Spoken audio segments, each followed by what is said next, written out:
Wherever you go, whatever you do, throw a little at it. Omax, Vest and Briefs. Tamil ஜனம் நேயர்களுக்கு வணக்கம். Digital exclusive நிகழ்ச்சிக்கு உங்களை அன்புடன் வரவேற்கிறேன். இந்தியாவுக்குள்ள கொஞ்சம் கொஞ்சமா ஊடுருவி மேற்கு வங்க மாநிலம் தொடங்கி இந்தியாவினுடைய பிற மாநிலங்களை அபகரிக்கணும் அப்படின்னு ஓப்பனாகவே பங்களாதேஷை சேர்ந்த அரசியல் தலைவர்கள் பேசி நாம பார்த்துருக்கோம்.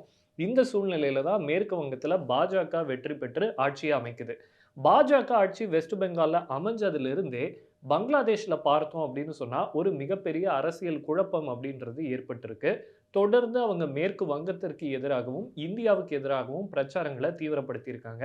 சமீபத்தில் பார்த்தோம் அப்படின்னு சொன்னா இஸ்கான் முதலிய ஹிந்து அமைப்புகளை பயங்கரவாத அமைப்புகள்னு சொல்லி முத்திரை குத்தவும் அவங்க முயற்சிகளை மேற்கொண்டுட்டு இருக்காங்க. இந்த சூழ்நிலையில தான் இன்னொரு அசாதாரணமான ஒரு சம்பவம் நடந்திருக்கு. அது என்ன அப்படின்னு சொன்னா, சிட்டகாங்ல இருக்கக்கூடிய இந்தியன் ஹை கமிஷன்ல வேலை பார்க்கக்கூடிய ஒரு செக்யூரிட்டி புரோட்டோகால் ஆஃபீஸர் அவரு மர்மமான முறையில் தன்னுடைய அலுவலகத்திலேயே இறந்து போயிருக்கார். இது ஏற்கனவே இருக்கக்கூடிய அரசியல் குழப்பத்தை மேலும் சிக்கலுக்கு உள்ளாக்கியிருக்கு. இந்த சூழ்நிலையில மேற்கு வங்க முதல்வர் சுவந்து அதிகாரி அவசரமான ஒரு முடிவை மேற்கொண்டிருக்கிறார். அதுவும் இந்த முடிவை அவர் மம்தா பானர்ஜி மேற்கொண்ட ஒரு சட்டத்தை மீறி அவர் செயல்படுத்தியிருக்கார் அப்படின்றத நம்ம கவனிக்கிறோம். சுவந்து அதிகாரி எடுத்த முக்கிய முடிவு என்ன, எந்த வகையில் அந்த முடிவுக்கு முந்தைய முதல்வரான மம்தா பானர்ஜி முட்டுக்கட்டையாக இருந்தார் அப்படின்றது தான் இந்த செக்மெண்ட்டில் நம்ம பார்க்க போகிறோம். அதுக்கு முன்னாடி தமிழ் ஜனம் சேனலை சப்ஸ்கிரைப் பண்ணாமல் இந்த வீடியோ பார்த்துட்டு இருந்தீங்க அப்படின்னு சொன்னால் உடனே சப்ஸ்கிரைப் பண்ணுங்கள். இந்தியாவோட சிக்கன் ஸ்னேக் அப்படின்னு அழைக்கப்படக்கூடிய சிலிகுரி காரிடார், இதை எப்படியாவது கட் பண்ணணும் அப்படின்றது தான் பங்களாதேஷினுடைய நீண்ட கால நோக்கமாக இருக்குது. இதை கட் பண்ணிட்டோம் அப்படின்னு சொன்னாவே இந்தியாவினுடைய இந்த 7 சிஸ்டர்ஸ்னு அழைக்கப்படக்கூடிய 7 வடகிழக்கு மாநிலங்கள் அதை இந்தியாவிலிருந்து கட் பண்ணிட முடியும். அப்படி கட் பண்ணிட்டோம் அப்படின்னு சொன்னால் வடக்கிலிருந்து திபெத் மூலமாக சீனாவும், தெற்கிலிருந்து பங்களாதேஷும், கொஞ்சம் தென்கிழக்கிலிருந்து சீன ஆதரவோட மியான்மர் கும்பல்களும் வடகிழக்க துவம்சம் பண்ணிட முடியும் அப்படின்றது யதார்த்தம். ஸோ இந்த நிலையில தான் அந்த சிலிகுரி காரிடாரில் 120 ஏக்கரை உடனடியாக இராணுவத்திற்கு டிரான்ஸ்ஃபர் பண்ண சுவந்து அதிகாரி முடிவெடுத்திருக்கார். சரி, இதற்கு எப்படி மம்தா தடையாக இருந்தார் அப்படின்றத நம்ம கவனிக்கணும். அதாவது இந்தியாவில் இப்போ ஒரு நிலப்பகுதியை அரசு கையகப்படுத்துது அப்படின்னு சொன்னால் எப்படி கையகப்படுத்துவாங்க அப்படின்னா, லேண்ட் அக்விசிஷன் ஆக்ட் அப்படின்ற ஒரு சட்டத்தின் மூலமாக தான் கையகப்படுத்துவாங்க. ஸோ இந்த லேண்ட் அக்விசிஷன் ஆக்டில் கையகப்படுத்தும் போது என்ன ஆகும் அப்படின்னு சொன்னால், எந்த நிலத்தை கையகப்படுத்துகிறாங்களோ அவங்க கண்டெஸ்ட் பண்ண முடியாது. ஆனால் தங்களுடைய லேண்டுக்கான மதிப்பை அவங்க அரசாங்கத்துக்கிட்ட இருந்து நஷ்டஈடாக பெற்றுக்கொள்ள முடியும். இந்த நிலையில் 2016 மம்தா பானர்ஜி ஒரு புது சட்டத்தை கொண்டு வராங்க. அந்த சட்டத்துக்கு பேர் என்ன அப்படின்னா டைரக்ட் லேண்ட் பர்ச்சேஸ் ஆக்ட். அதாவது லேண்ட் அக்விசிஷன் ஆக்ட் மூலமாக நாம் போனோம் அப்படின்னு சொன்னால் அது லீகல் பேட்டிலில் போய் முடியும். அதில் லீகல் ஸ்ட்ரகிள்ஸ் நிறையா இருக்குது. லேண்டை வாங்கிறதுக்கு அதிக கால அவகாசம் தேவைப்படும். ஆனால் இந்த டைரக்ட் லேண்ட் பர்ச்சேஸ் மூலமாக எளிதாக உங்களால் நிலத்தை பர்ச்சேஸ் பண்ணிட முடியும் அப்படின்றது தான் மம்தா பானர்ஜி அவர்கள் கொடுத்த விளக்கமாக இருந்தது. ஆனால் நடந்ததே வேற.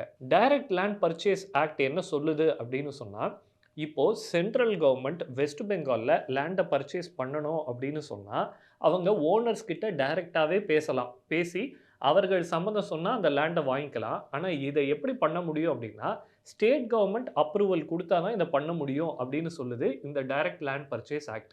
அப்போது சென்ட்ரல் கவர்மெண்ட் ஒவ்வொரு முறையும் சிலிகுரி காரிடாரில் லேண்டு எங்களுக்கு டிஃபென்ஸ் பர்பஸ்க்கு தேவைன்னு சொல்லும் போதெல்லாம் ஸ்டேட் கவர்மெண்ட் என்ன சொல்லிடுது அப்படின்னா, ஓனர்ஸுக்கு லேண்டை கொடுக்க விருப்பம் இல்லை, அதனால எங்களால் இந்த பர்ச்சேஸை ஆத்தரைஸ் பண்ண முடியாது, நீங்கள் ஓனர்ஸை ப்ரெஷர் பண்ணக்கூடாது அப்படின்னு சொல்லி தொடர்ந்து முட்டுக்கட்டை போட்டு வந்திருக்காங்க மம்தா பானர்ஜி. இதே நேரத்தில் வெஸ்ட் பெங்காலில் மம்தா பானர்ஜி மேலே இன்னொரு குற்றச்சாட்டு இருக்குது. அது என்ன அப்படின்னு சொன்னால், இந்த சிலிகுரி காரிடாரில் இருக்கிற நிறைய பேர் பங்களாதேஷ்லேருந்து வந்த மக்கள், அவர்கள் திட்டமிட்டே அந்த இடத்துல லேண்டை அபகரித்து வச்சுருக்காங்க அப்படின்ற ஒரு குற்றச்சாட்டும் இருக்குது.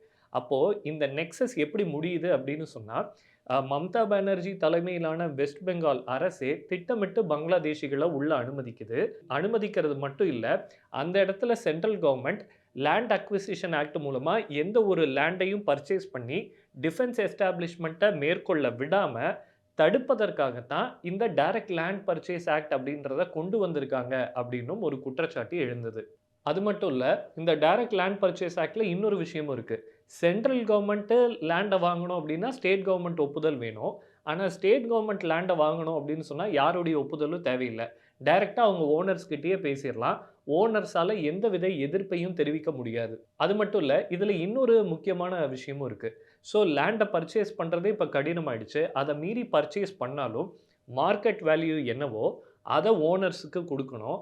அது போக ரெஜிஸ்ட்ரேஷன் அப்போ பிளஸ் 50% அப்படின்ற அமௌண்ட்ட வந்து ட்ரான்ஸ்ஃபர் பண்ணணும் அப்படின்னும் இந்த சட்டத்துல குறிப்பிடப்பட்டிருக்கு. அப்படி பார்த்தோம் அப்படின்னு சொன்னா, லேண்ட வாங்குறது கஷ்டம்.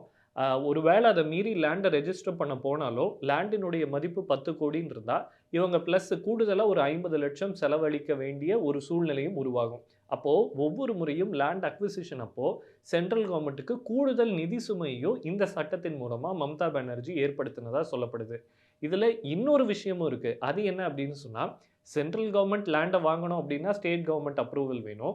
ஆனா ஸ்டேட் கவர்மெண்ட் யார்கிட்ட வேணாலும் எப்ப வேணாலும் லேண்ட வாங்கிக்க முடியும் அப்படின்ற ஒரு சூழ்நிலையை உருவாக்கிடுச்சு. இப்போ லேண்ட வந்து வாங்கணும் அப்படின்னா லேண்ட் அக்விசிஷன் ஆக்ட் தேவை கிடையாது. லேண்ட் அக்விசிஷன் ஆக்ட்னா இவங்க கோர்ட்டுக்கு போலாம். ஆனா இது எப்படி அப்படின்னா ஓனர்ஸோட அப்ரூவல் இருந்தாவே லேண்ட வாங்கிடலாம் அப்படின்றது தான் இந்த டைரக்ட் லேண்ட் பர்ச்சேஸ் ஆக்ட் சொல்லுது. ஓனர்ஸை ஸ்டேட் கவர்மெண்ட் அதாவது திரிணாமுல் காங்கிரஸ் கட்சியினரே மிரட்டி அவர்களுடைய நிலத்தை அபகரிக்க செய்யக்கூடிய ஒரு விஷயங்களும் நடந்ததா சொல்லப்படுது. ஸோ இவ்வளோ பெரிய சட்ட சிக்கல் இருந்ததுனால தான் வெஸ்ட் பெங்கால் பங்களாதேஷோட பார்டரே கிட்டத்தட்ட போரஸா இருந்தது.